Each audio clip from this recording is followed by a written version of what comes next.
Good.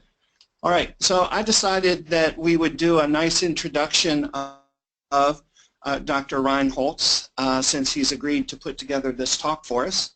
So his specialty is in STEM education transformation with the aim of increasing equity and diversity in STEM fields. His work is grounded in a holistic design perspective which draws on research in disciplinary learning, equity, and organizational change.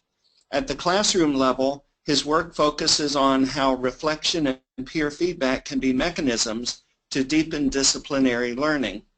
Beyond the classroom, he studies how cultural and structural features of higher education can support or inhibit meaningful transformation. He has a leadership role in the Access Network and works to improve access to meaningful STEM learning across the U.S. With his background, I wrote all that, by the way. I distilled that from my readings of his, no, he sent that to me. That was a nice paragraph. His background, he actually studied electrical engineering and mathematics at Colorado State University, then later did a PhD from Berkeley in math and science education. He then did a postdoc at University of Colorado Boulder in STEM education, which is really where he began his focus on institutional change. And he's now an assistant professor in the Department of Mathematics at San Diego State. So, Daniel, take it away. We look forward to an interesting talk and maybe some good conversation as well. Sounds good. Thanks for that introduction, Gary, and thanks for just the chance to share a little bit of this work with all of you. My hope here is to kind of keep the presentation a little bit on the brief side, highlight some of the main points, key ideas that we can use for our own change efforts related to our conversations at the summer meeting, and then also intersperse a couple of times in here where we can just have a little bit of conversation with each other and talk about what we're doing and ground all of this theory in the actual work, which is the sort of the meaningful part. So ambitiously, I will try to give you 5 good ideas, and we'll see whether or not that's achieved. And these are sort of just some highlights pulling from the literature. But just as a little bit of an overview, organizational change as a theory, I consider myself a master novice of it. But from what I know so far, it's really quite different from educational research in the fact that it's not so easy to just find one study that's like, yep, we have this result, and now we can cite this. But it's more of a synthesis across a whole body of work because case studies and things like that are unique and every context is so different. And that's where I'm hoping to try to do a little bit of that synthesis for you today. And now more recently, I'd say over the last decade or so, folks have been doing this work in higher education primarily, although K-12 as well, but I'm not as familiar with that field. And so here are some of the major players in that. Maybe this Reinholz guy one day will join that league of people, we'll see.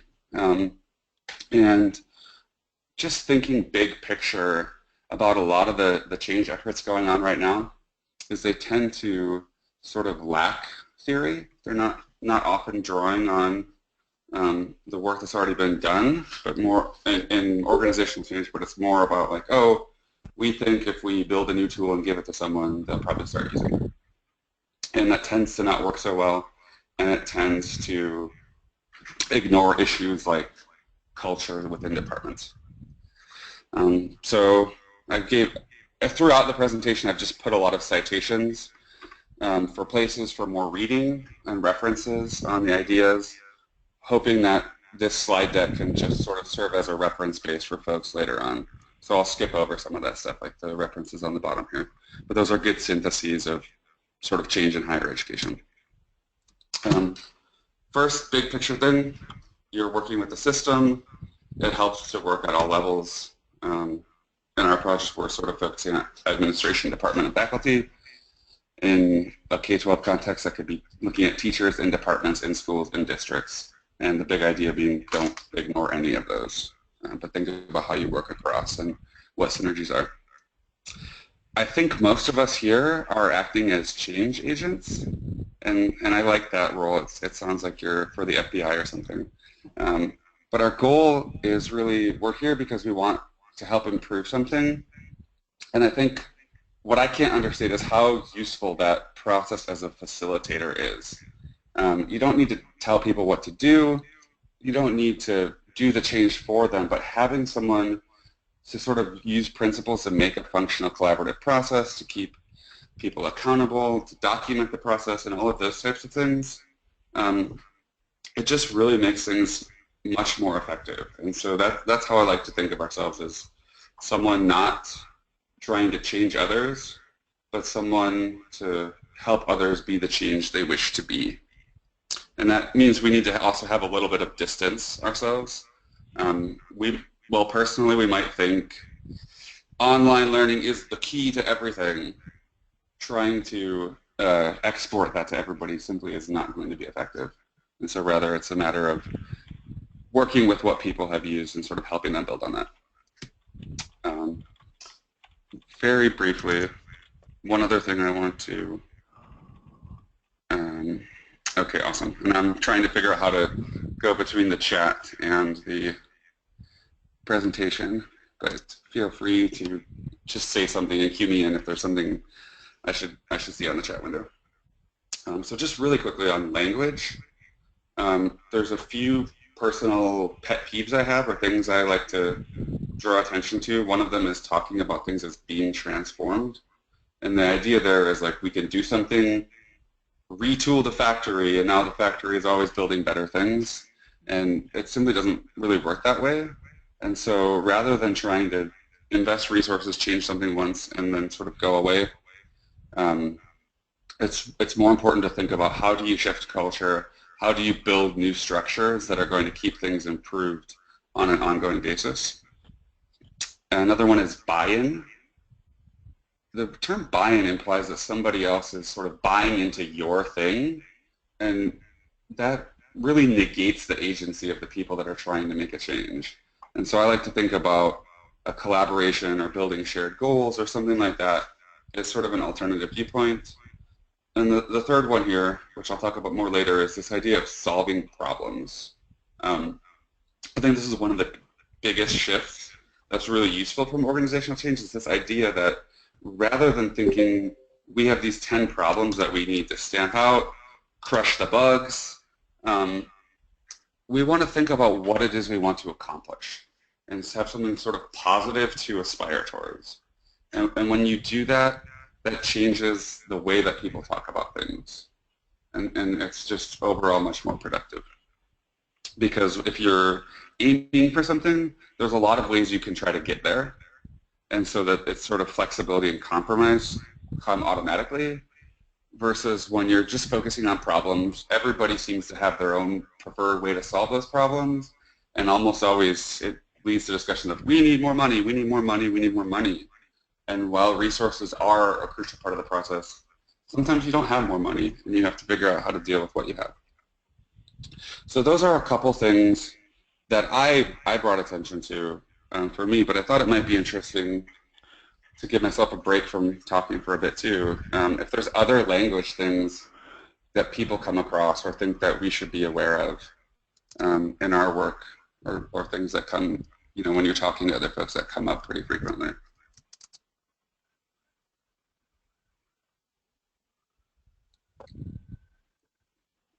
So this is my attempt to try letting somebody else talk for a minute. Well, what do you all think about the term engagement? Where does that fit in?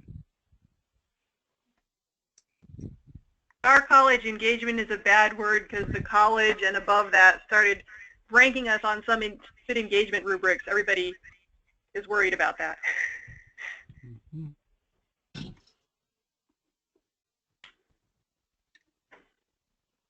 I think engagement means something different to everybody and to each particular institution, at least in what I've seen and looking at higher ed and what we consider engagement and non-engagement.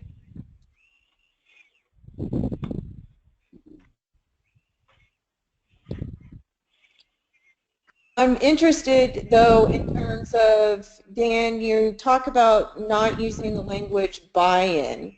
And this actually came up in a conversation yesterday that we were having in Kentucky about the creation of our statewide STEM center is, you know, they did keep using the word buy-in, and it kept bothering me. So I'm kind of glad that you mentioned it today as a language to avoid.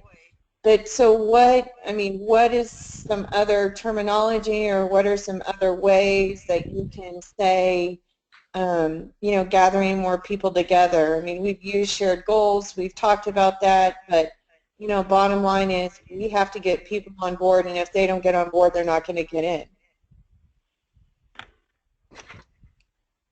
Yeah, I think that's a challenge, and I think the way you describe it perfectly highlights that challenge, right? You need to get people on board to something, and sometimes I think that's the nature of the work that we're doing, or how these processes unfold, is like there's a thing that already is there that other people need to buy into or get on board with. And I guess the question for me is sort of how can we change our processes, or where are the places where we can get to give people more agency or more input. And I think in general, the earlier the better, because I think when you can do that, when you start from the offset, being able to have those conversations, sort of some of the issues of sustainability, engagement, here we go, and other things become mitigated because people are invested. People feel like it's their process, as opposed to feeling like they have joined on your process. So I think it's partially a language thing, but I think it's also partially a reminder of, are there ways that we can structure our work a little bit differently? Sometimes that's difficult, but I think recognizing that difficulty also, it's just something to be cautious about moving forward, because you want to make sure that people feel invested. Right.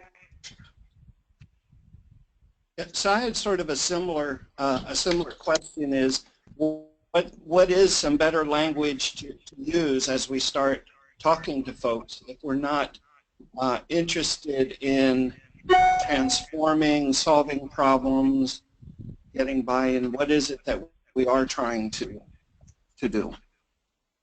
Yeah, so in our projects, when we talk to people, I mean, we are able to intentionally put on our researcher hat, because that's part of what we're doing, and we say our goal is to figure out how to improve education, and basically we recognize that all of you guys are working super hard and working on really hard problems, and it would be nice if you had more support to sort of do some of the things that you care about. And so our goal is to be able to work with you, to sort of facilitate that process, provide resources when necessary, provide facilitation, provide expertise, collaboration, these types of things. But really we want to help you be the best you. It's kind of a framing that we'll use, and that depends on the context if that works. But for the broader picture, I think collaboration, building common goals, building partnerships, all of those in it togetherness type of things, I think really do put a different spin on the process. I'm thinking about like a partnership to what end? I mean, how, you know, depending on, like, if I'm talking to a school administrator versus the math department chair and so on, you know, there's I think that's what I'm kind of having a hard time thinking about, is if we want it to be a shared space, what's the first foray to kind of open up the fact that this is some sort of a shared space where we're working to improve? Mm-hmm. Yeah, I mean, if I'm getting your question right, I think it depends on who it is, right? So on our campus, student success or getting more people to graduate is a huge driver. And so working with administrators, that's a framing that we'll use. For a department chair, they might be really interested in using their faculty more effectively, or using the limited funding that they have. For a faculty member who's teaching, sure, they want to be better teachers, but they also want more time. And so I feel like sort of finding whatever entry point is, figuring out what people care about, asking them what they care about, and then building that into the common, well, actually, if we do this together, we can achieve all of these things at once. I think that's an approach to take.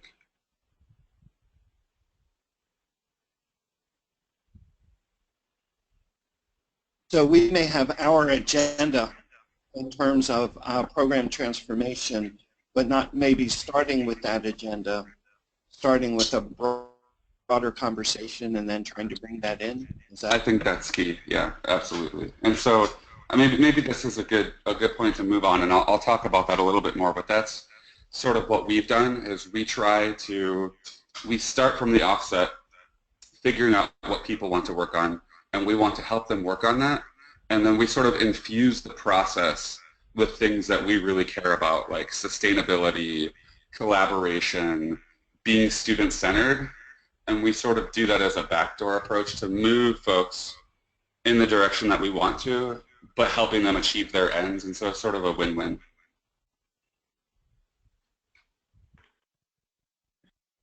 A nice place to start that we've used in a number of instances is with if you lived in an ideal world, what would our program look like? Go crazy. What if you could do anything? Yeah, I love that. And then that gives you a place to aim for and to see what's realistic. Yeah, vision, I think, is very, very important with that. That's a great idea. And by the way, Dan, I love the 3 points you made here on language. I think oftentimes we overlook this. It's very easy to overlook it, but I think the points you're making are very, very powerful. Thanks. I think we've already gone over that 5 minutes, so I'm going to process check myself and keep moving. So I promised an aim of sort of 5 big ideas from institutional change that we can use, and we can use them together, use them alone. I think they're just nice little principles to keep in mind. So let's go through those sort of one by one, and then I'll give an example of how they play out. I do want to draw your attention to, if you look at the guiding principles of MTE-P, they're actually very closely aligned with this literature, but maybe not as explicit as we all think. So sort of the 1, 2, 3 principles of shared goals and vision, mutual learning, and shared engagement really relate to the 1, 2, 3 that I started with there. And so it's not so different from what everybody's been already working on for a number of years, but I think being explicit about how this sits in the vision is useful for us. And then also improvement science is sort of built in the realm of organizational change, although it definitely takes a specific bend. And so this idea of these PDSA cycles where we're going to plan on something and implement rapidly, reflect on that, and do this sort of iterative process, this is also very consistent with the principles from organizational change of sort of collecting data, using that as a driver for things, and then this notion of early wins, sort of making small steps of progress that are very visible. And so the point that I want to make is you guys are already familiar with a lot of these tools in a specific context, and so build on the stuff that you already know, and let's figure out ways to sort of connect that. And speaking of which, sort of one other piece is this driver diagram, setting these targets and thinking about how to achieve that is really another thing to keep us focused on the vision and the outcomes. And so these are tools that we can use ourselves. These are tools that we can use with others to help them sort of achieve that outcomes focus. So great, we're already doing it. Let's pat ourselves on the back. So yeah, basically what I just said. So sort of, but getting a little more explicit on this idea of the shared vision is really that, like I was saying before, if we can focus on the outcomes, if we can get people together working collaboratively rather than thinking about individual problems, we're part of a team. We're going crazy planning out the best school or best department that we we could ever dream of, and that's going to help us be creative. That's going to help us move beyond sort of these very mundane things that people don't actually really care about, so they're not invested in. And then sort of the other key piece here, I think the idea that we don't just build a vision once and just leave that for all time, but it's a living, breathing document that we should revisit. We should have opportunities to revise, especially if you think about a school district or something. Well, the people involved in the school and people involved are changing. And so if everybody is being asked to buy into the vision from 5, 10 years ago, that's sort of problematic, because now you've just mitigated and sort of wasted all of the positive benefits of building that collaboration, building that shared sense, because the new people don't share that sense and are just being brought in. So sustainability is always an issue, and sort of the positive look on it is not just sustaining improvements, but saying, look, things are constantly changing, the world is changing, people are changing, and so we want to build organizations that are better at getting better. There's this concept of being a learning organization. And so the idea is that if we can get better at getting better, then we're going to keep learning, we're going to have tools to reflect and improve on our own. And so that way we can actually get external funding, invest in building structures, invest in building a shift in culture that can continue to work, rather than just dissipating as soon as the money goes away, which is sort of the typical model that we've been using many, many times over the past decade and continues to fail. The third piece, and this really relates to the shared vision, is this idea of agency and ownership. It's the participants' process. It's not yours. It's not ours. We're here to help, and we're here to facilitate that as change agents. But I think a healthy level of distance and separation is also meaningful. There needs to be an exit strategy so that the participants become autonomous, that they can do the work without you, because that's the only way that it's going to sustain. And the other thing that's really nice is what I found is, so for instance, in doing this work on a single campus, the first couple departments that we started working with, it was the hardest, because they're like, we don't know who you are, we don't know why we should do this. But once we started having successes with them, others automatically had more trust of us. People actually started seeking us out to work with us. And so sort of being this change agent and known for having that ability is a nice way to actually draw out others who already have stuff that they want to do that you might not be interested in. I think it's always easiest to work with people who want to improve rather than those who don't. And there are plenty of them out there. We just need to find them and work with them. Evidence. This is super key in sort of all of improvement science.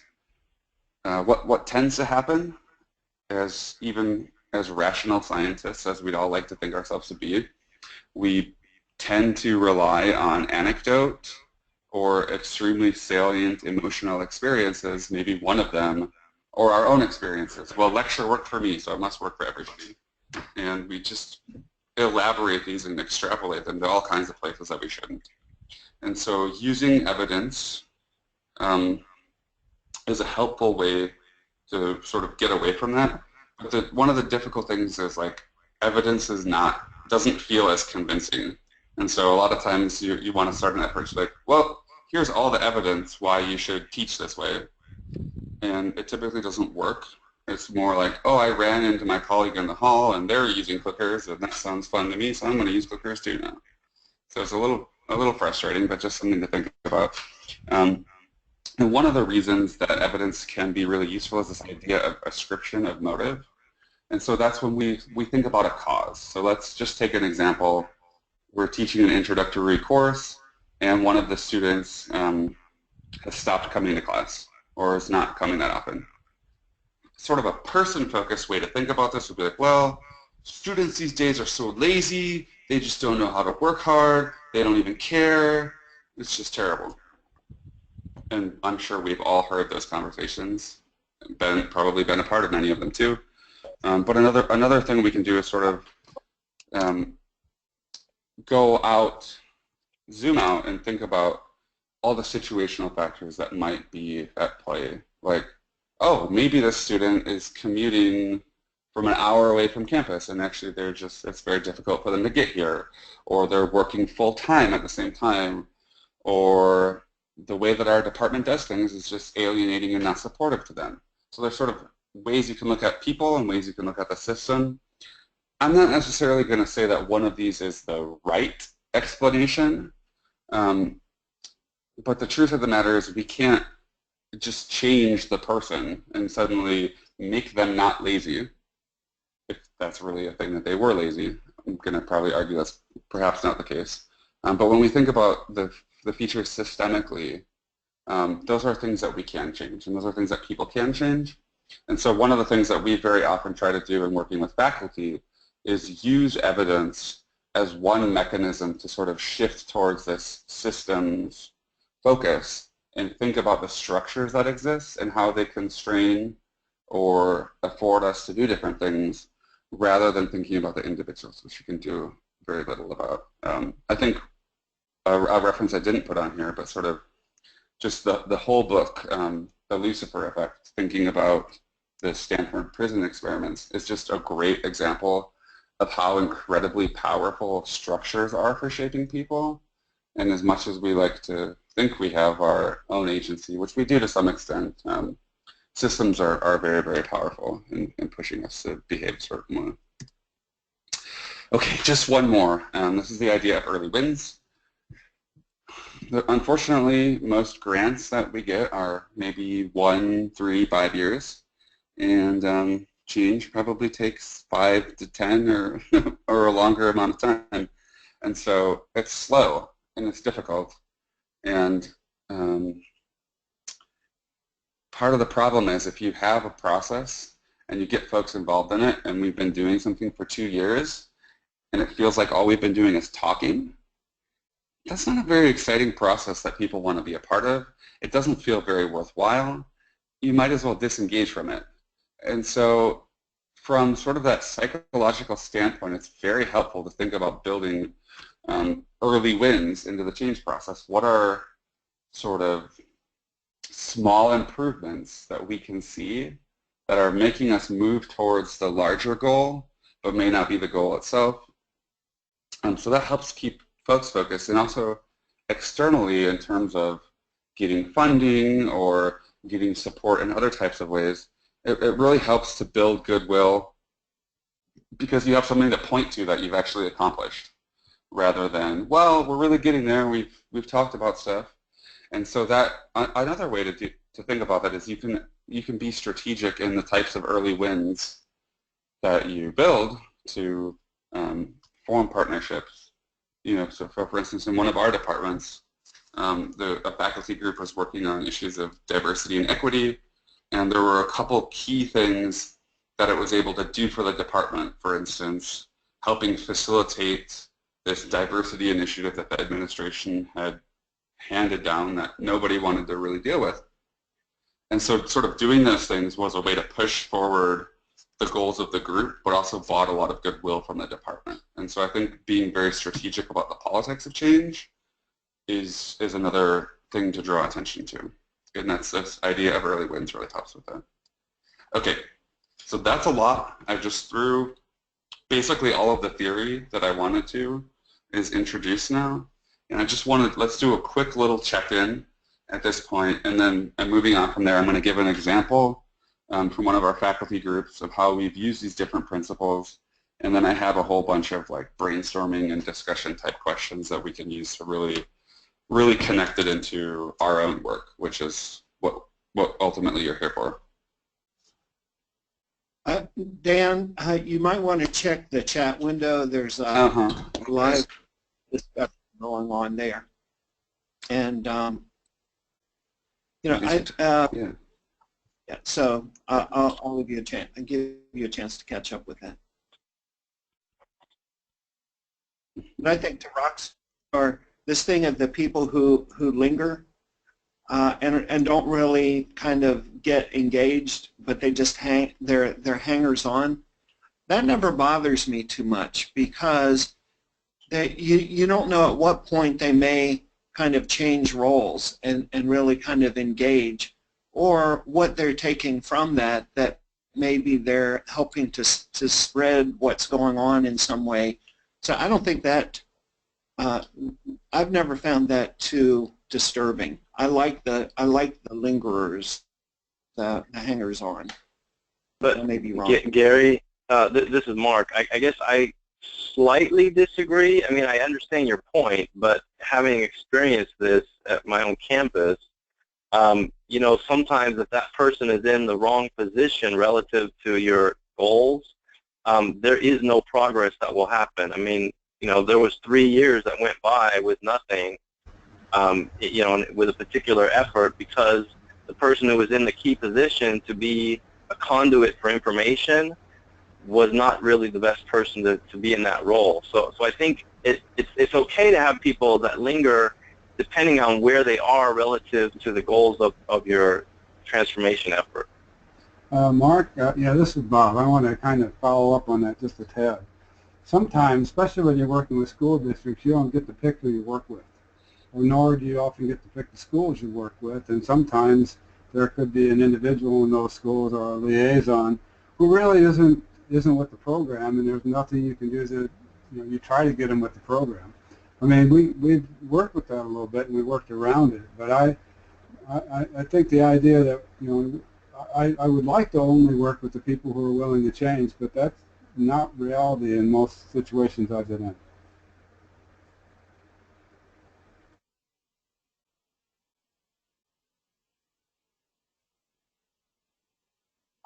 Yeah, I mean, I tend to agree. That can be a real challenge. And I think in some cases, when you have, I hesitate to say the wrong person, but the wrong person in a certain position, it really can stall a lot of progress for a particular effort. And sometimes it almost makes you, oh, well, you know, for a personal example, we're trying to work around guidelines for improving teaching quality and promotion and tenure at CU, and that can be a challenge. You know, you need certain folks in the administration on board with that, and sometimes that happens, and other times you have people that will say that they're on board but not provide the support that's needed, and that's something that we've been trying to work around, but I don't think there are easy or obvious answers to that at times. In terms of the question of sort of the weed out, I guess in a lot of the work that we've done, we've been able to get, it's been very grassroots and getting volunteers who want to do stuff and sort of working the ground up with them and then bringing other folks in as necessary. And so I think very early on we've just set norms that it's like we're not going to tell people what to do.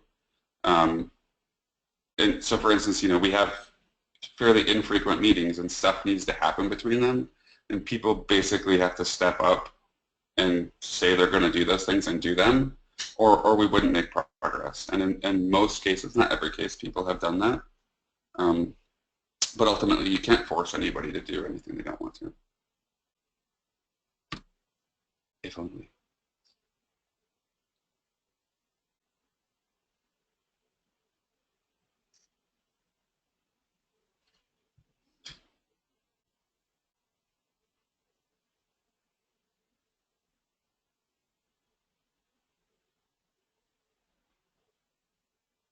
But maybe enough like getting that point. Do you want to elaborate that, Rockstar, or maybe folks have other thoughts at this point?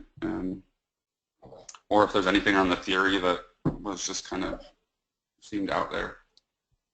No, I mean, the only thing is with the sabotaging, I guess I find that to be the most frustrating part of the whole transformation organizational change process, is that, you know, there's and it seems to be more prevalent in higher ed, that there's just people who don't like change, and I know in general people don't like change. It's hard.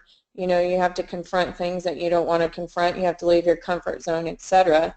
And so there are just some people who will do anything in their power to not let it happen, or, you know, they don't want they want to be the person in charge and doing it all, you know, like going against the grain of everything we know of effective organizational change.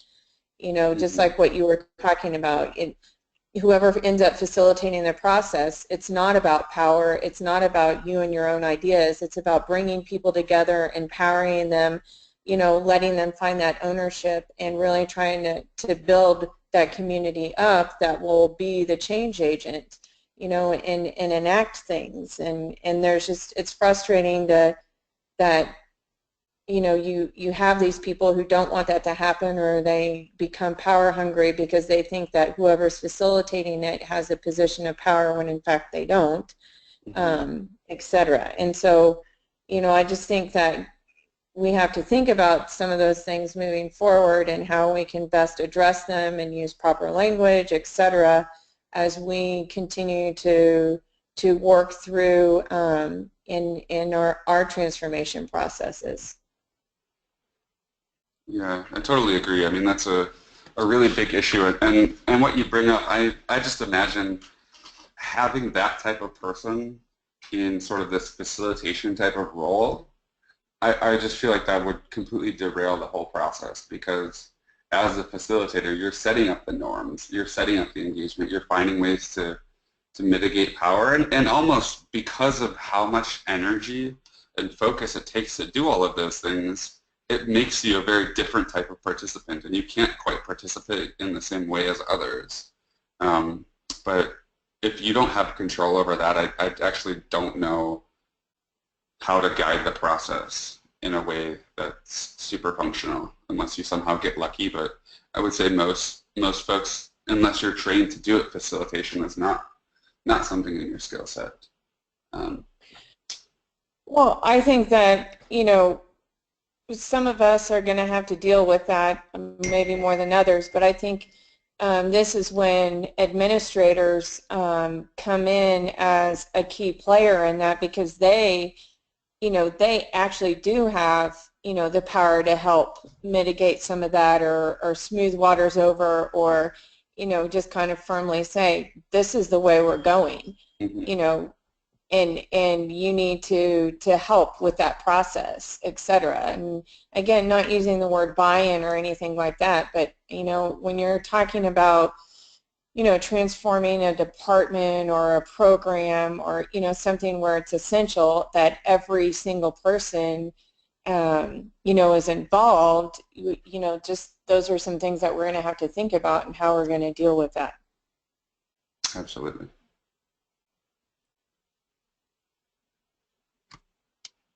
So one question that I have that's kind of going through my mind is, you know, is the change agent necessarily the same as the facilitator?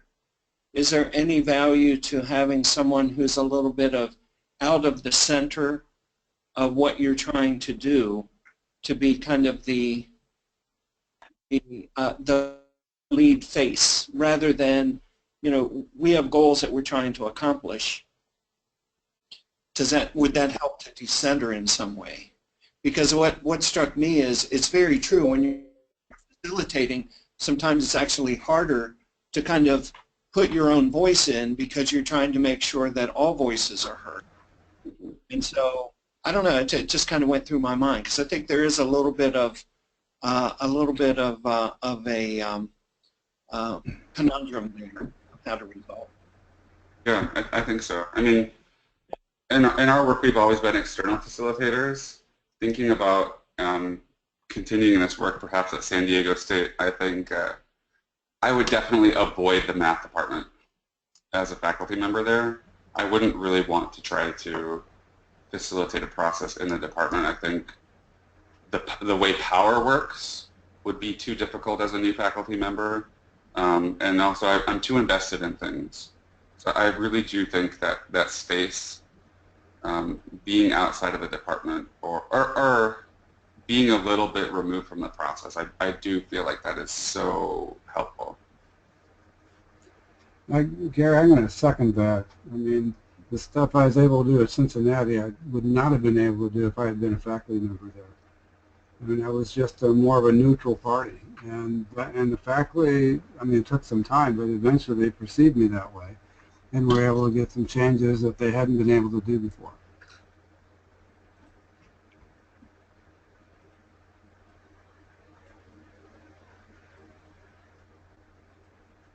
It's nice if you're a facilitator and you have somebody you're working with who wants to push this farther than, way farther than you think you can go. And then if you can ally with that person to use that person to bounce off of and assure other people that we're only going to go as far as they want to go.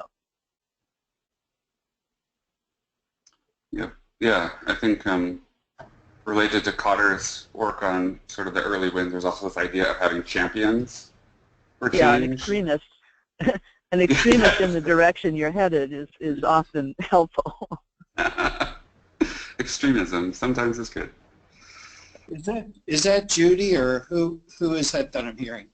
This is Judy. I'm sorry. Okay. It took me a minute because I was looking down the list of names. It's like, that does not sound like Allison or Mary or Bob. And finally it came to me. Okay, well, welcome. We should probably, by the end of the call, do a quick roll call because obviously not everyone's getting captured in this list. Sorry. Sorry for the interruption there, Dan. No, not at all. This is great. So if folks think it makes sense, maybe let's go on. I'll go through a quick example of our own work, and then in the discussion also maybe we can get more concrete in specific, because people have been talking about changes that you're working on and changes you're doing, but we haven't really gotten into the specifics of anything, which perhaps can give us interesting context to build the theory around.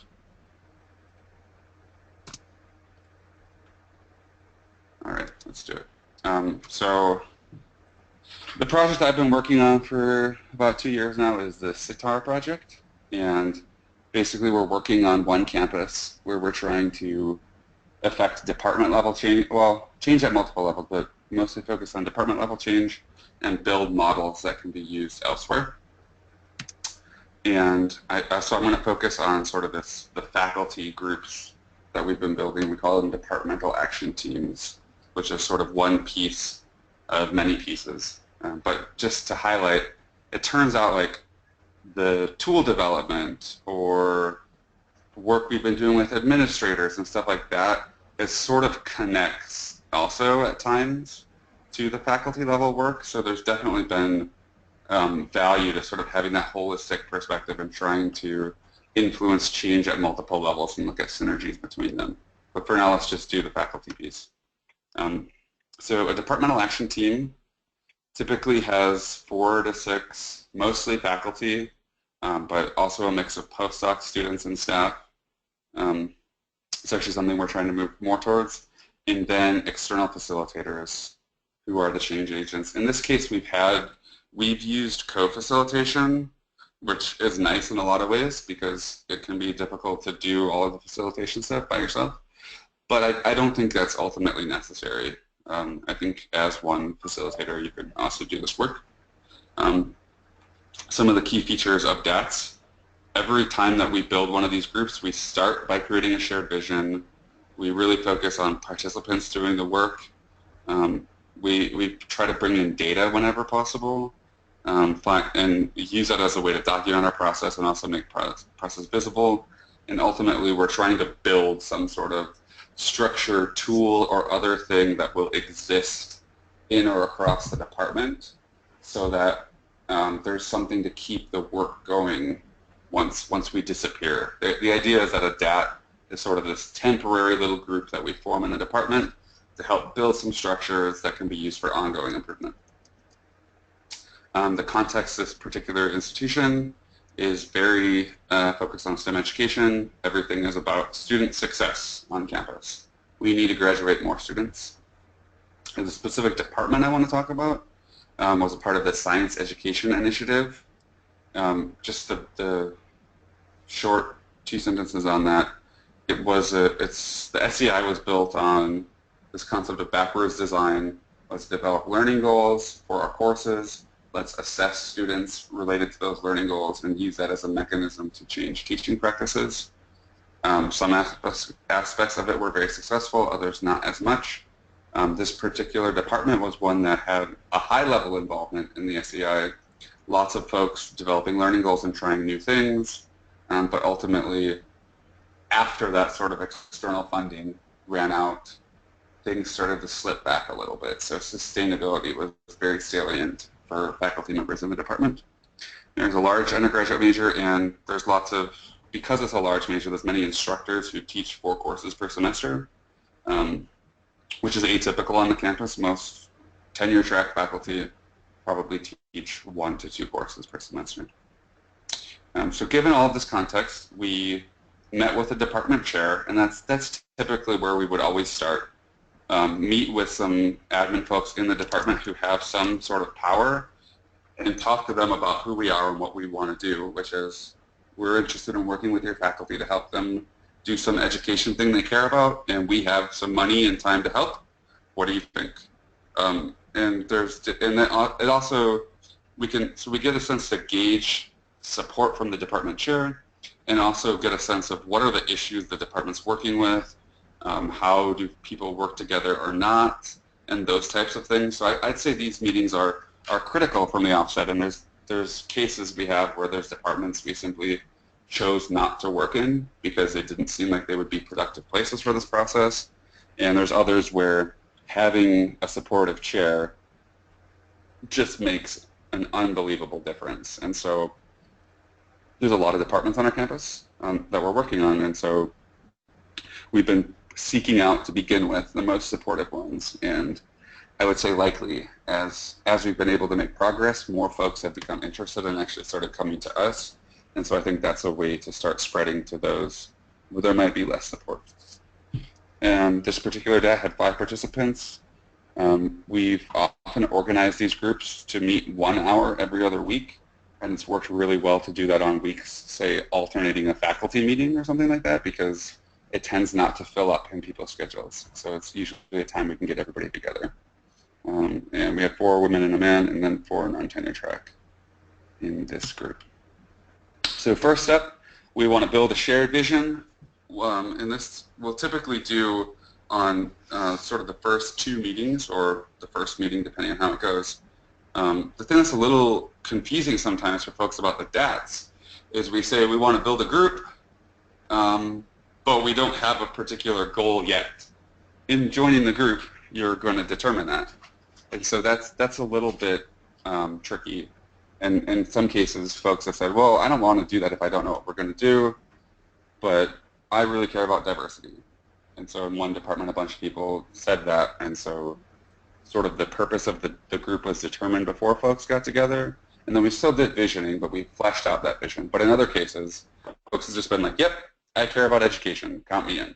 And so it can sort of go different ways, but we try to keep things a little bit fuzzy in the beginning because we really value that idea that folks are going to determine what they do rather than we telling them what to do.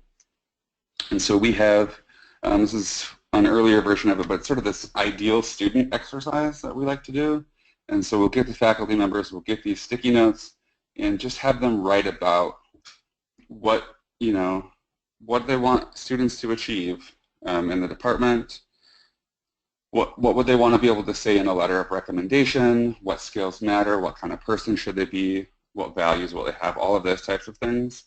And so here's an example where we're being a little bit subversive as facilitators, because from the offset, when we talk about building a vision, we're building a vision around students. You could imagine we could say, what kind of teaching practices do you have? What do you want to have this way? And that would start a very different focus for the group.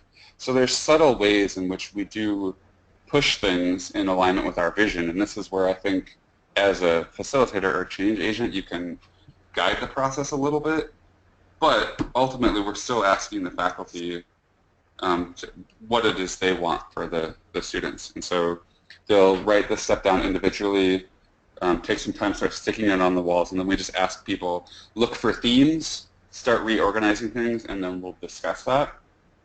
come up with maybe 3 to 6 bins of critical things. And interestingly, nobody really says we need more content or more rigorous analysis of integration, but it's always sort of the bigger picture skills and other stuff that really come out. And so that's nice because it gives us a space to sort of draw on more innovative ideas in education that the faculty have there and really bring it to the forefront. It's like, oh, all you guys care about this. Okay, well now we have a vision. Let's think about how we might achieve that, what we might do, and we'll revisit the vision, keep things focused on outcomes throughout the facilitation. And so this is something we can come back to again and again. And interviewing participants, they'll say, yeah, we had this vision that guided us, and it was really helpful. This idea of agency that I talked about before, or participants guiding the process. When we talk to the faculty about their experiences with the DATS, they just describe it as a very different thing from being a part of a departmental committee. They use words like fun and good and enjoyment. And I've never heard people say that about committee work that they do, or very rarely. And I think the other thing that was interesting, so 2 of the groups that we had focus groups with them after 2 years, they actually became very aware of what we were doing as facilitators. Like they recognized, oh, you know, they were helping us guide towards this vision, but they also let us move around a little bit, or they really set goals to move us forward. Like it was pretty transparent to them in that way, and we tried to be fairly transparent as facilitators, and they actually seemed to appreciate that transparency as opposed to feeling like we were pushing them around as livestock or something like that. So that was good. In terms of data, so in this particular group, I guess I should have told you what they were doing. So they were working on curricular integration because they had learning goals for all of these courses, but what would happen is new faculty come in and they're like, oh, actually, I don't find the heart very interesting, so I'm just going to talk about the brain instead. Or, you know, I don't like integrals, so Riemann sums are annoying, let's just skip that. Or, you know, physics, yeah, Newton's laws don't really matter. It's like they would just pick their favorite topics or their favorite methods and sort of throw out the other ones they didn't like. And then you have a course later in the sequence that's building on it, and students have either seen it twice, they haven't seen it at all, depending on who taught. Really kind of a nightmare. So that was one piece of it. And then the other piece was students would sort of take courses out of order because in this particular department, the way it was set up is actually a lot of the intro courses for the freshman year were from other departments. And so, and there was alternative pathways that folks could take. And so they don't get into the major courses until later. And then you have seniors taking the sophomore courses because the prerequisite system doesn't work. So it's sort of just a mess. There was a lot of anecdotal ideas floating around. And so what we were actually able to help the DAT do is request data from the institution, and that's what this graph here is one of them, is looking at what students were enrolled in the courses. And it sort of confirmed the anecdote, which was useful. If it would have been not confirmed it, then it would have suggested a different path. So that's one piece of it. That's the sort of the internal. But externally, these sort of graphs were helpful to make an argument to the department of saying, look, our students aren't taking things in order. This is a problem and we need to do something about it. And so that actually supported them to go through and get their positions approved. In terms of progress, this is this idea of early wins. We took extensive minutes at every meeting.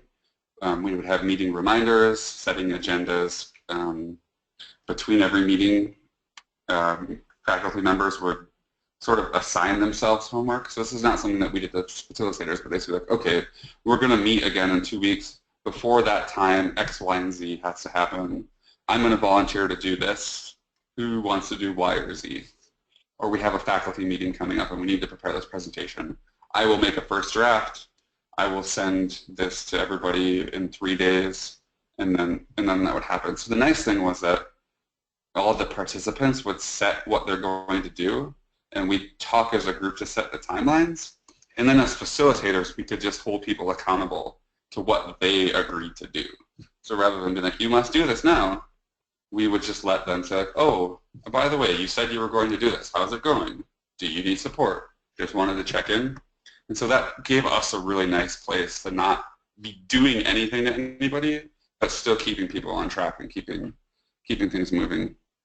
I'm actually not sure why I put this timeline in here, but this just gives you a sense of sort of the progression of the group. We spent a lot of time talking about the issue of curricular integration, and then we started focusing on getting some data, thinking about possible solutions, and ultimately what happened was these curriculum coordinator positions were proposed to give course releases to instructors, to have time to meet with faculty in each sort of core group of courses, communicate, update the learning goals, build cross-course learning goals, build collaboration across courses, these types of things. And because we had a supportive chair, they're willing to actually allocate 3 teaching releases per semester to support these positions. And so this is sort of an ongoing thing. The positions will start actually this coming fall, where the department itself has this new structure to work on things. Wow, okay, we met a lot, great.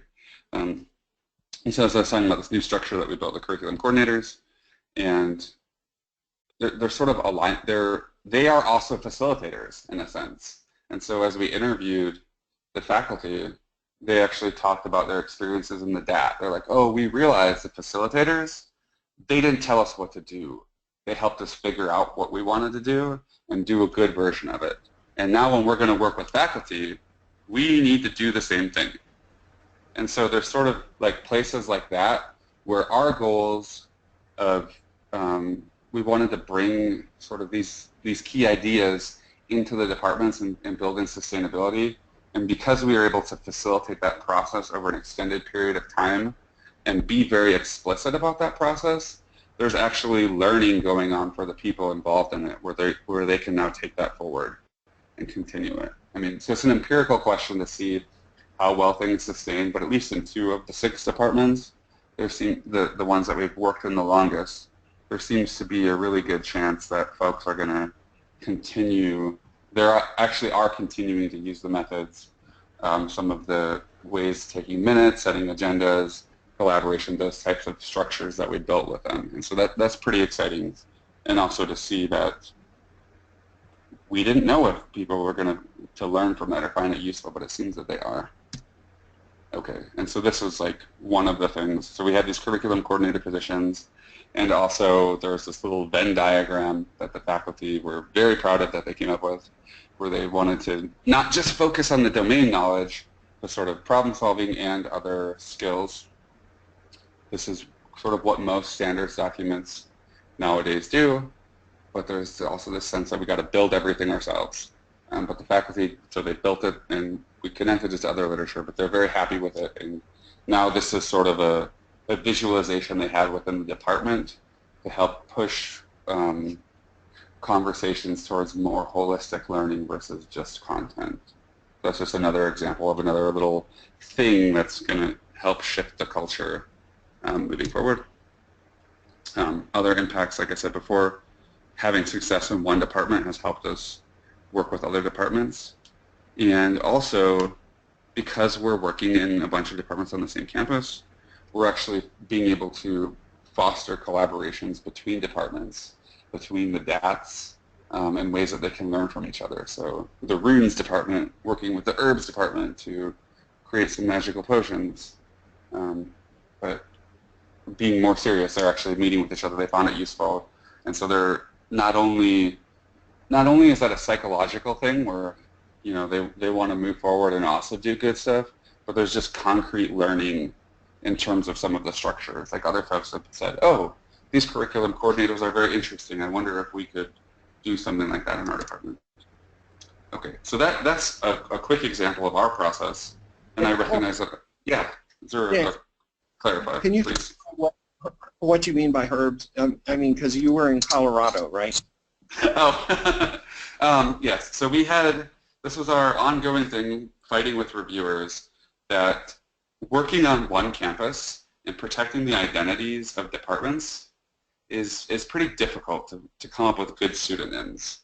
And so after a very long debates, too many days of talking about this, we came up with these sort of magical things: runes, herbs, alchemy, prophecy. These are all of the disciplines at our university. Oh, those are that's like yeah. an anonymous department. An anonymous department, yes. It's not celebrating 420 with everybody on CU. Is herbs referring to a department, I guess is what I'm wondering. Yeah, herbs is referring to a department. I should have made that clearer. Okay, to a mythical department. To a mythical department, exactly. Okay, got it. Thanks. We try not to take ourselves too seriously when we're working hard all the time, so we keep it a little bit light. Okay, so that's sort of the example. Before I do that, actually really quick, are there any like really quick clarifying questions on that example? Otherwise, I want to talk about sort of some of the ways that things can go wrong along these 5 dimensions.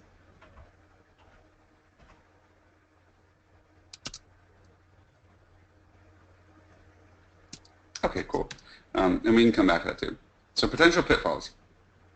So I think in terms of sustainability, the most common is just not thinking about it. It's like, we're going to put in money, we're going to change something, then the money runs out and there's no plan to continue. So really, when we set a vision with participants, from day one, we say that the goal is to build something that is going to outlast this group. And so sustainability or continuous improvement is on our minds the whole time. And we're just very explicit about that. And so those are the types of things we're trying to achieve. Another difficult thing is this idea of truck number, that like if one of your team members got hit by a truck, we'd all be sad, but would the whole effort also fall apart? Or is there enough distribution of sort of power and expertise that it could continue? And so the more that you can avoid having it all rely on one key person who's driving everything, right? That's like why building a shared vision and having distributed ownership really matters, because if one person leaves the process, others can still do it, versus if there's one person driving it and you lose them, then everything's basically over. In terms of the vision, we've definitely worked with departments where folks feel like they have a shared vision and they, in our opinion, don't. And so I think that's actually been a challenge for us. Sometimes we've walked into places where there's been other processes that have happened before us that had some aspects of visioning, and I would say maybe it didn't go as well or wasn't done as well as it could be. And so there was this, folks basically felt like they had common ground, but they didn't. And then that seems really hard to work with. So I'd say it can take time, but really investing up front to really make sure there is something common to work towards makes everything else go a whole lot better. And related to that, it's very easy for folks to just get mired into the problems. We don't have enough money, we don't have enough time, we don't have enough support. These types of faculty numbers will never change. And regardless of what the truth of any of those statements is, they're not helpful. And generally, you know, what that's an indicator of is the participants in that group don't have a lot of efficacy or belief in themselves that they can enact change. And so I think especially one way to try to counteract that is thinking about small, concrete, early wins. And this connects to Bandura's work on agency, where actually having that success helps you recognize that you can be successful. And it sort of funnels you forward even faster. So that's another piece. Ownership, like we said before, don't ask people to buy into someone else's thing. And another thing that we try to be very clear about as facilitators is like, we're not an external resource to come here and do the thing for you. Our goal is to help you do your thing in the best way possible. We'll do some stuff for you and we'll bring in resources. But one department in particular that we worked in, there was just this total mismatch where their belief was that we were coming with the resources to solve their problem, and we're like, no, we're not going to do this. And we worked together for a long time and really didn't do a whole lot. And so I think having that piece very clear from the offset is important, because otherwise that misalignment can just result in a lot of problems. Evidence. So sometimes there just isn't a lot of, like, we have always tried to find a way to bring evidence into the process, because without doing so, it's very, and sometimes it's hard to get good evidence, but without doing so, people just seem to bring on anecdote again and again, or there's no way to really connect to others that we have this issue we're working on, because it's like, well, who knows? I feel this way, that person feels that way, so it's all the same. Then finally, this idea of early wins. We've definitely seen processes stall because it doesn't feel like progress is being made, even if actually maybe the conversations are very productive. So building in those concrete things is a really helpful way to avoid that pitfall. Okay, good. So I'm pretty much done at this point with the types of presentation that I wanted to do in terms of giving information. Not my favorite style of teaching. But so I think with the rest of the time, and we have maybe a little over 20 minutes, let's think through the local context people are working on, and talk through maybe we can have a couple concrete examples of how some of these principles might apply, or if there's anything we can take away from this to push our own work forward. And then I think, oh yeah, I'll just skip to these. Here were some brainstorming questions that I had put together that maybe will help us think through their examples. If they don't and they're not helpful, then we could just ignore them too.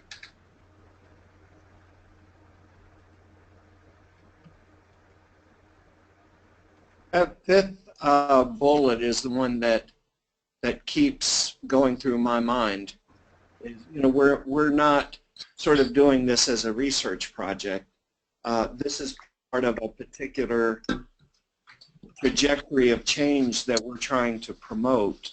And so it feels like I'm still kind of lost in the tension between how to push things forward in a direction that we think will support our program, but yet situating that in the broader context. Maybe other people can add to that in terms of what are some productive ways of thinking about that. So Gary, this is Allison. I've been thinking about that too, because the idea of being disconnected from the project while facilitating that is not really, that won't work for me, because I'm trying to facilitate changes within our own program. But I'm wondering how we might better leverage data that comes out of MTE-P to kind of be that comparison or other that maybe sets something up that we're striving towards. I don't know if I'm making sense with that. Like, how can I use data coming out of MTE-P about how other programs are doing in preparing their secondary math ed majors as compared to where we are?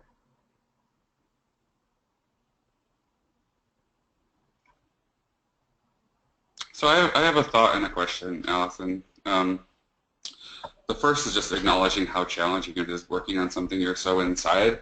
I wonder, is there a way in facilitating that process, if you can be very explicit about the fact that you're wearing two hats and say, okay, I also am invested in this process, but to help move things forward, I want to be able to act as a facilitator, and now I'm going to play that role, and now I'm not going to play that role, that type of thing.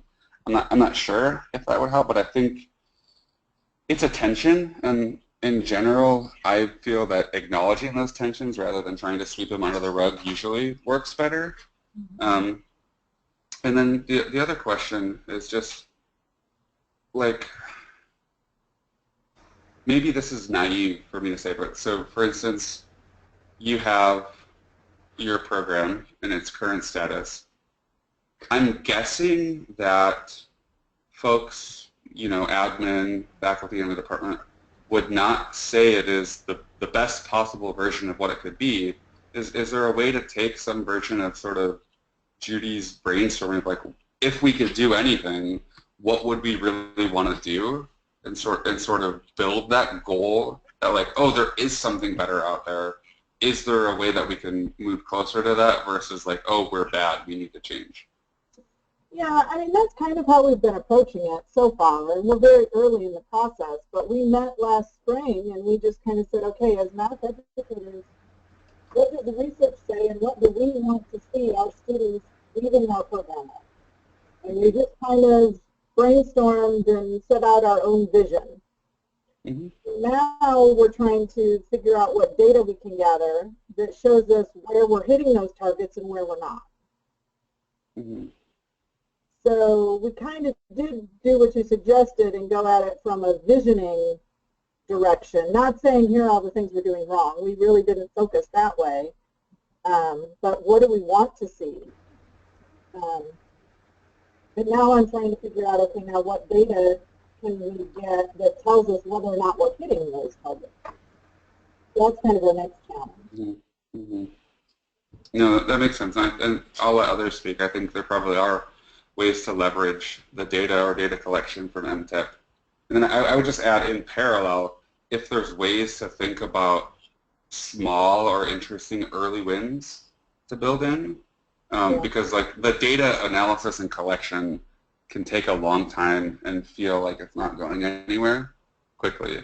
So I think if you can have that parallel track, even very small things, it might help keep people interested and engaged as you're going along the process. Yeah. One of the things along those lines, Allison, is in some of the common measures that we collected in the spring, we generated reports of here's where your program is relative to the overall average. That's a very rough measure, but it kind of gives you a sense of, oh, we're about average for other programs, or here's an area where we seem to be doing better than other people, or here's an area that really we might want to try to improve in this respect because we're not doing as well. I don't know if that's a productive approach, but I think the common measures can help with that as well as the program progress survey. Yeah. Start over. With the common measures, it also might help for people to locate people who are doing well, to find out what they are doing and to try to implement it. See what they have in common in their context, try to implement what they're doing.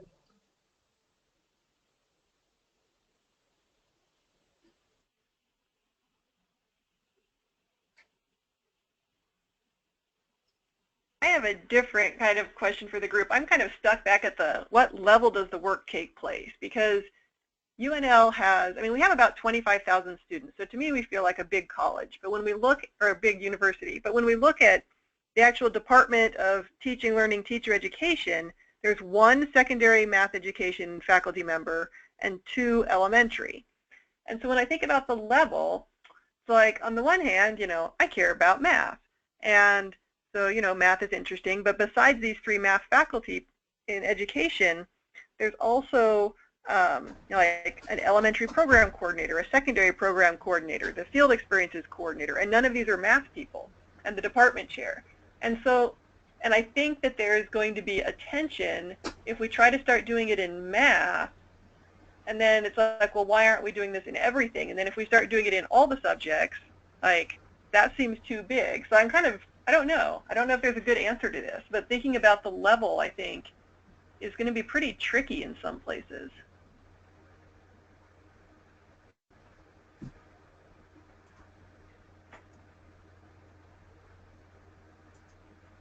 I think in some cases, math can be kind of like a pilot program change, because I know like other programs here have been interested in the work we're doing with paired placements. And so like it may not necessarily mean that every program change at one time. You can see how one program learn from what they do to make it kind of be more like a domino effect. Everyone can.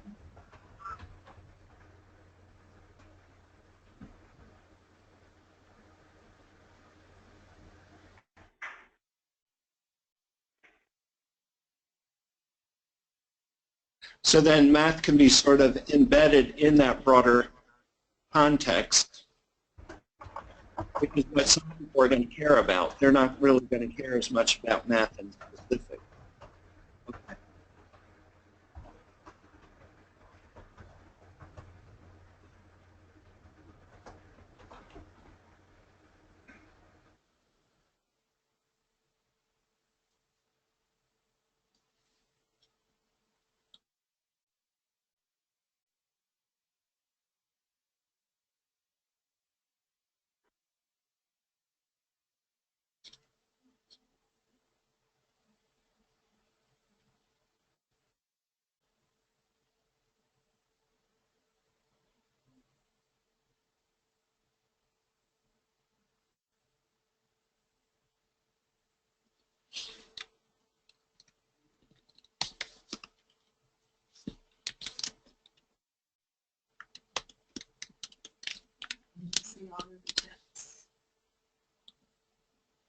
Here's a question that maybe Dan can have some input on. I'm thinking also about stakeholders and thinking about, you know, you had these department teams, whatever the DAT stood for, and you said 4 to 6. But then I'm thinking about, okay, one of the things we're really trying to address is the clinical experiences. And you need to have enough people involved so that you have the right stakeholders on the group that's really leading the change. But then I worry that that's going to start getting too big because, you know, as a school district, I mean, if I'm thinking of one school district, there's probably at least 3 people there that need to be involved. But we can't just only do one school district. We have to do a couple. Plus, we have to have enough at UNL that are, you know, math education, and the field experiences supervisor. So then I worry, you know, when it gets too big, then it starts getting too hard to make progress. Do you have advice about size when you have a lot of stakeholders?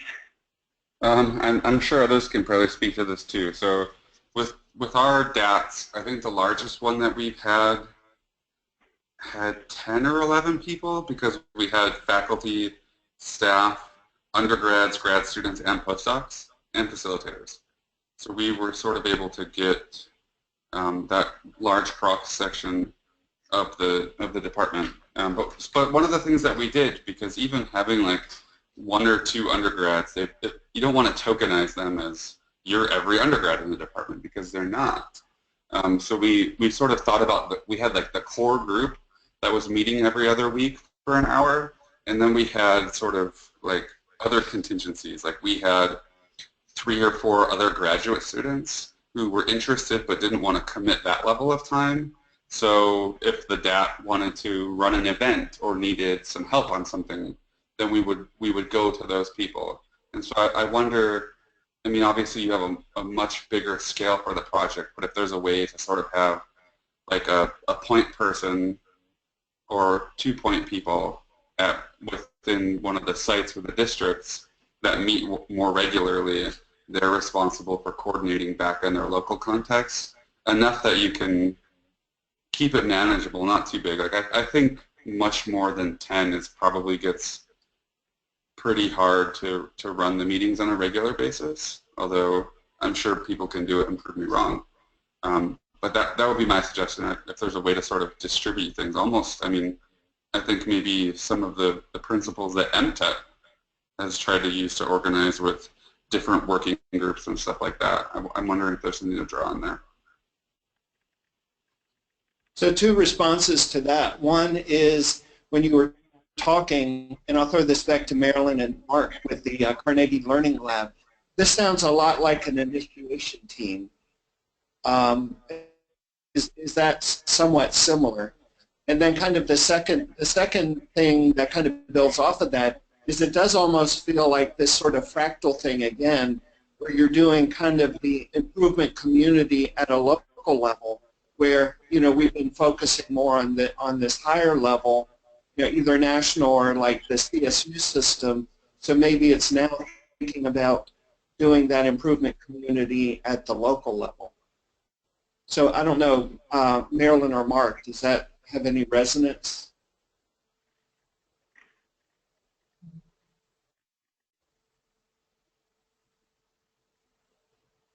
Hey Gary, this is Mark. So I think that does make sense. In that the initiation team really is about building some consensus around shared vision and goals, and each member of that team is then reaching out to other people outside of that initial team. They're reaching out to, like, if we had someone from our local district partner, so they went and talked to people in the district. If someone from the math department, they talked with people there. So I mean, I think that's the idea of that initiation team, is to try and get a diversity of opinions and input, but not have the people sitting around having the conversation and making some decisions, have it be too many to get anything done. I agree with Mark.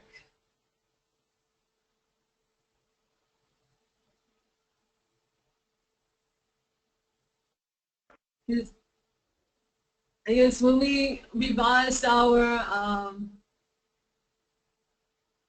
driver diagram, if we had had all of our team leaders in one room trying to work on it, it wouldn't have been as effective in terms of trying to think about the issues, because we would have too many people in the room with too many different opinions to change it, like we did when we initially did our first driver's diagram. But having an initiation team and a leadership team where we sent things out to a smaller group and got their approval and got revisions from them, it really helped us to move forward as a RAC.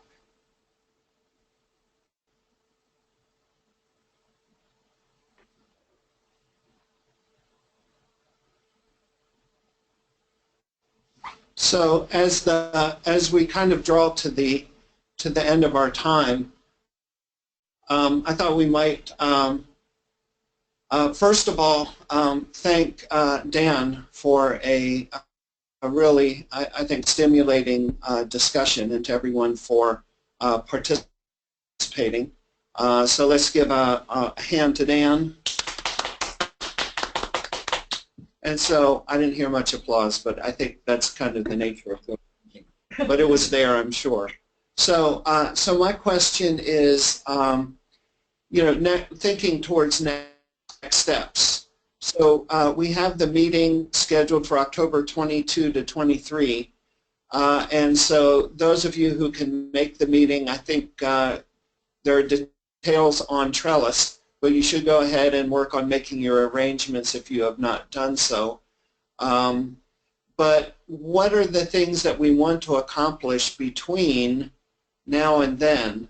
So starting with, you know, the thinking that you've provoked, Dan, and, you know, what are some things that we might start doing on our individual campuses to start that, that process?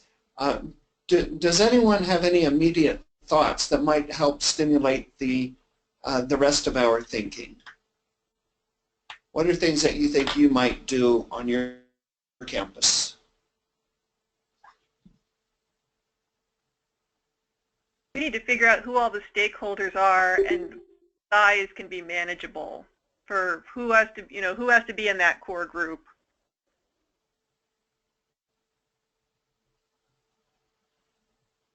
So at least getting to the point of thinking about who might be involved, maybe holding an initial group, an initial meeting, or I think at the last meeting we talked about maybe meeting with some of those folks on a one-to-one basis first, just to kind of open the conversation and see where the shared goals might be.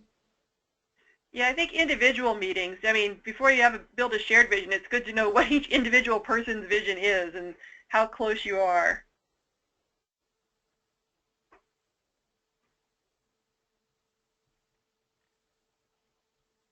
I think, this is Allison again, I think for our issue, we had our math ed group that did some visioning and brainstorming of what we wanted, but we have other constituents on campus that have a pretty big role in our program. And so I think one of I think we have 2 steps going forward. One is to figure out how to present the vision that the math ed group came up with in a way that others, I don't want to use buy-in, but in a way that others can feel like they have voice in that vision also. And then we're looking at what data we can gather to give us more information about where we really are. Yeah, good.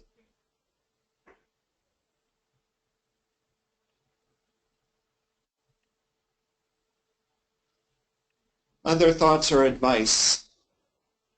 Margaret, I know you've done a bit of work in this space as well. Any advice you would have?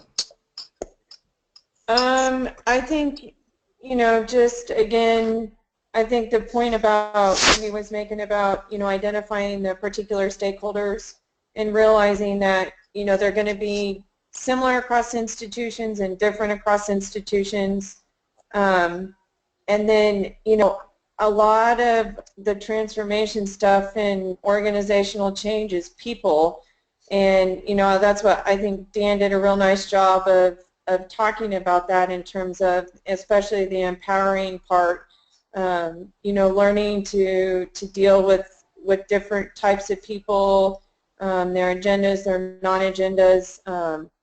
It's very much a people thing. So anything that we can do as a group to think about people as well, I think would be really good.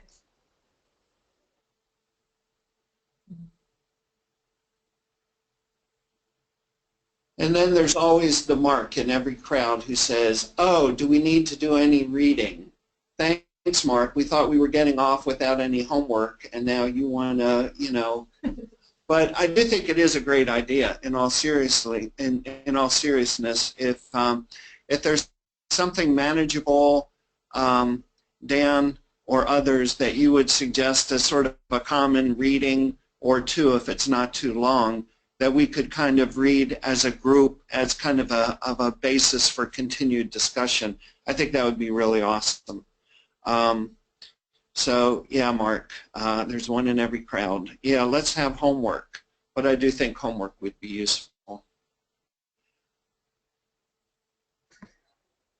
Gary, he's taking ownership and trying to empower us as a group. Yeah, but I do think that's a great idea. All right, I'm being mindful of the time on a Friday afternoon. Any final thoughts or insights? Dan, I'm hopeful that you'll be willing to share these slides. Oh yeah, absolutely. I'll just send them to you now. Okay, and so we'll put them up on Trellis. I think we've been recording the GoToMeeting session. Is that right, Mary? Yes, we have been recording. You do? Yes. So with your permission, Dan, we could post that as well if people wanted to come in later. Yeah, please do. Okay, we'll get those up. And again, don't forget to do your travel arrangements for October. And again, thanks to Dan and for everyone for being here. It's been a really thought-provoking time for me anyway. And if Dan, if you have a suggested reading, or if anyone else has a reading that you think would be productive prior to October, maybe you can either send it to me or put it up on Trellis, and let's see if we can make Mark and Dana as well happy, because they would like more homework. So for sure, I'll think through it. But if other folks have stuff that they would suggest, I'm definitely happy with that too. Okay. All right. So thanks everyone. Have a great weekend, and whatever little fragment of summer you have left, please enjoy it. Howard? Yes, sir. I have nothing further except to say this was absolutely terrific, and it was very, very well focused on the task at hand. So thanks all of you, and Dan, this is a wonderful job. Great, thanks so much. And let me make sure I got everyone. I got Howard, Gary, Marilyn, Allison, Bob, Dana, Jennifer, Robin, Mark, Margaret, Wendy, and Judy Kish. Anyone that I left out? Who was on the call by phone? Oh, I was going to say I got a message from Pierre that she was not able to make it, but I told her we would send her a recording. Okay. Sounds great. All right, everyone. Take care. Thanks all. Bye. All right, take care.